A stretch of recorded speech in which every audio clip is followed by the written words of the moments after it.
Welcome to a Week 17 recap show where this has been a pretty long NFL weekend. I guess you could say it started on Wednesday with 3 games, and then there was a Thursday game, and then we had Saturday games, and Sunday today was full of games, and tomorrow is kind of a meaningless Monday Night Football game. The Lions play in San Francisco against the 49ers. The 49ers have already been eliminated from the playoffs. Whereas the Lions are kind of in a tricky situation. They can win the game tomorrow, and it really doesn't mean much because then if they lose next week at home to the Vikings, they would be the 5th seed in the top wildcard spot. Or if they lose the game to the 49ers, well, then it also doesn't matter because then if they beat Minnesota, then they can still be the number 1 seed in the NFC. And if they lose to Minnesota, obviously they still remain the 5th seed. So Monday Night Football is kind of just for us football junkies that want to watch something. We'll have eyes on it. But as far as playoff implications, really doesn't have much really there. As for the games that are already in the books, we'll recap it. I'll try to be pretty brief with this one. So on Wednesday, we had the Chiefs playing in Pittsburgh. And this has been my biggest takeaway one of the biggest takeaways from this whole week of football. But also my biggest takeaway from there were 2 games Wednesday, not 3. I think I said 3 earlier. But my biggest takeaway from the 2 Wednesday games were the Chiefs need to be feared. This team, everyone just has, I don't know why, slept on them. They are the back-to-back Super Bowl champions for a reason. Patrick Mahomes is still Patrick Mahomes. That defense is still pretty solid. And they still have Andy Reid as their head coach. So, the Chiefs went into Pittsburgh and beat the Steelers 29-10. A Pittsburgh team that I thought was, had one of the best defenses in the league. And the Chiefs really didn't have much issues with them. So, again, Kansas City went in there and took care of business. They are officially the 1 seed in the AFC. And now they can rest their starters in Week 18, which presents a whole different scenario that I will get to shortly. Baltimore whooped Houston in Houston 31-2. There was a tough injury in that game to Tank Dell, kind of took the life out of the whole game. The game was already almost out of reach at that point for Houston, but that was definitely a big blow. And at that point, Houston just didn't have any energy left. But the Texans seem like the weak team in the AFC that maybe most teams want to play in the playoffs because I really just don't see it with them. A lot of injuries. The receivers are all banged up pretty much.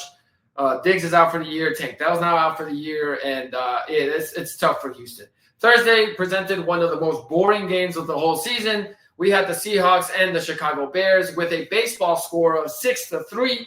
Seattle took care of business to try to stay alive for playoff contention, but they're not going to make the playoffs. The Chargers, these Saturday games now, Chargers went into New England and just smacked on the Patriots 40-7. They look like the dangerous wild card team in the AFC that could make some noise. Then the Cincinnati Bengals took care of business against the Denver Broncos in that was an overtime game. And the Broncos were they pretty much admitted to playing for the tie in overtime because if they tied, they would have clinched a playoff spot, which sometimes I just don't get it. Like, yes, be smart. You could lean towards the tie, but don't go full on overly confident. Let's just play for the tie because you end up losing. They had multiple chances to try to pick up first downs and try to end the game and, or be a little bit aggressive, but they pretty much were playing not to lose. And when you play not to lose, you're not playing to win. And so they ended up losing. The Bengals stay alive. And this is where it gets interesting because now the Bengals, they can make the playoffs if Denver loses to Kansas City and Cincinnati takes care of their game in Week 18. So assuming that the Bengals win their game, the Broncos play against Kansas City, who's already clinched the number 1 seed. So now it's kind of in Kansas City's control what they want to do. I mean, obviously they can still try to play for the win and end up losing, but they can also just play for the loss against the Broncos, let the Broncos clinch a playoff spot, and that knocks off Cincinnati, which, in my opinion, I think most people would say is a bigger threat in the playoff picture than the Denver Broncos will be, obviously because of Joe Burrow. and Bo Nix, and the Bengals have proven that they've done this before. So we shall see how that plays out in Week 18. The other game on Saturday was the LA Rams defeating the Arizona Cardinals. Not a very exciting game. People expected points. I think the over-under was like 47 and ended up just being 22 points combined. And, the Cardinals had a chance to win it at the end. Kyler Murray threw a bullet pass to his tight end that, wasn't really on target, tipped up in the air. The Rams picked it off, sealed the win in the red zone inside the 10-yard line. So that was ugly for Kyler Murray and the Cardinals. We'll see what they end up doing going into the offseason. But the Rams are in the playoffs now. And then we go to the Sunday games. And, the Vikings and the Packers game got all the eyes was on that game. And the Vikings, deservedly so, got the attention for taking care of business and getting the win at home. But quite possibly the biggest storyline of the Sunday games is the Indianapolis Colts. Yes, the Indianapolis Colts, who were still alive for a playoff spot here. And had they won out, they would have clinched a playoff spot. Losing to the New York Giants. And I don't even know what is more surprising. The score is very surprising. 45-33. The Giants and the Colts. What? Who are their quarterbacks even? Joe Flacco started for the Colts because Anthony Richardson is banged up. The Giants had Drew Lock starting, and no one thought, I don't even think the over-under was 45 combined, but the Giants put up 45 points, and they beat the Colts. And not only is it surprising because the Colts needed the game so they could stay in the playoff hunt, but it's surprising because the Giants had the number 1 pick in the draft, pretty much all but secured, and now they dropped from the number 1 pick to the number 4 pick in the draft. So a costly win for them, which I will say, though, I respect. One thing that I haven't enjoyed is people mocking teams like the Giants for winning games or like the Raiders for winning games. Look, do we want teams to tank or do we not want teams to tank? Because when teams, not just in football, in all of sports, obviously tank, it bothers us. As fans, we don't want to see that. You're pretty much forfeiting the game. The fans pay tickets to go see you compete. And when you're out there purposely losing, it's just bad juju. It's bad karma. So I respect it. I know it's kind of a stupid stupid win, essentially, for the Giants, people will say. But, I tend to believe that the football gods will somehow reward you for being competitive and competing to the end. Yes, it sucks. It cost them, going from the first pick to the 4th pick, but we shall see how it all plays out. Maybe the 4th pick ends up being a better player than the 1st pick. We'll see. Other games, Buffalo took care of business. They beat the Jets. Aaron Rodgers just played bad, blamed everybody else. I'm not an Aaron Rodgers hater, but today was a bad day for him. He just didn't play well. Then he didn't take accountability. Then he, benched himself pretty much. So bad look today for Aaron Rodgers. The Jets, they got to just figure it out in the offseason.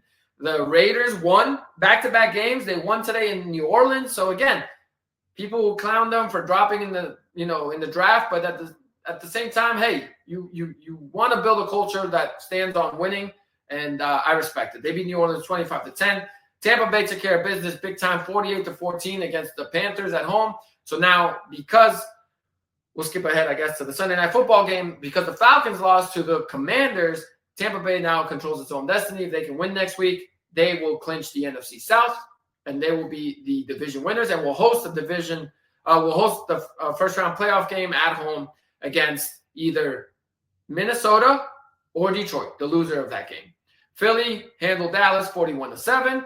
Not much to say there except Philly, I think personally, is my favorite to come out of the NFC. I think they got it all going for them. My biggest concern with them would be their defense, but I think their offense is so powerful and can control the clock and time of possession, and they can run, and they, have great weapons on the outside. So I fear Philly a lot as a Vikings fan. I think Philadelphia is the team to beat in the NFC. Miami took care of business. They beat Cleveland 20-3, and they're still alive for a playoff spot. I think if they win Week 18, they're in.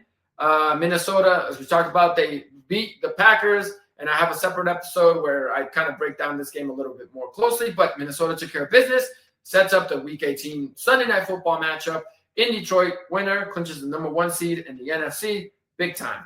And the last game tonight was Washington, who beat Atlanta in overtime.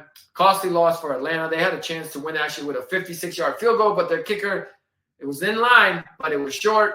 It's not Younghoe Koo because he's injured, so the replacement kicker, his leg's just not as strong. So he didn't get it far enough. So Washington wins that game 30-24. They clinch a playoff spot. So a feel-good year for Washington. Jayden Daniels has been pretty great as a rookie quarterback. And, coming off last season, not having a quarterback, you get Jayden Daniels, you make the playoffs in your first year. So pretty successful season for Washington. And now they get to play a playoff game. So that's a good year for them. Dan Quinn deserves some Coach of the Year consideration. But I do think Kevin O'Connell is going to get that award. I mean, to go from a team that was expected to have 6.5 wins to having 14 and a chance to get to 15 wins in the season is pretty ridiculous. So we shall see. That's the Week 17 recap. Week 18, really just a couple games to watch for Week 18. We shall see exactly how everything plays out. But the biggest game will be the last game of the season with the Vikings in Detroit to take on the Lions. And other than that, I'm looking here at the schedule to see what there's to watch. The Panthers in Atlanta. I guess that has some meaning because if Atlanta can win and Tampa loses at home to the Saints, then Atlanta would clinch the NFC South, but I just don't see that happening. I mean, I would bet a lot that the Buccaneers are going to take care of business against the Saints. But, hey, crazier things have happened in the NFL. And so, yeah. So Sunday is a full slate. Saturday, there are 2 games. It'll be Cleveland at Baltimore and Cincinnati at Pittsburgh. Cincinnati has a chance to put some pressure on some teams if they can get that dub. If they can beat Pittsburgh, it gets interesting with Miami's game, and they play at the Jets. So we shall see how that plays out. But if the Bengals lose and the Steelers take care of business, the Bengals are eliminated. So we shall see. Week 18 should be a fun week, just like all of these are. And no, it's the last regular season week of football. Sad time, but exciting time if your team is in the playoffs, and exciting time if you like some playoff football. Here we go, baby.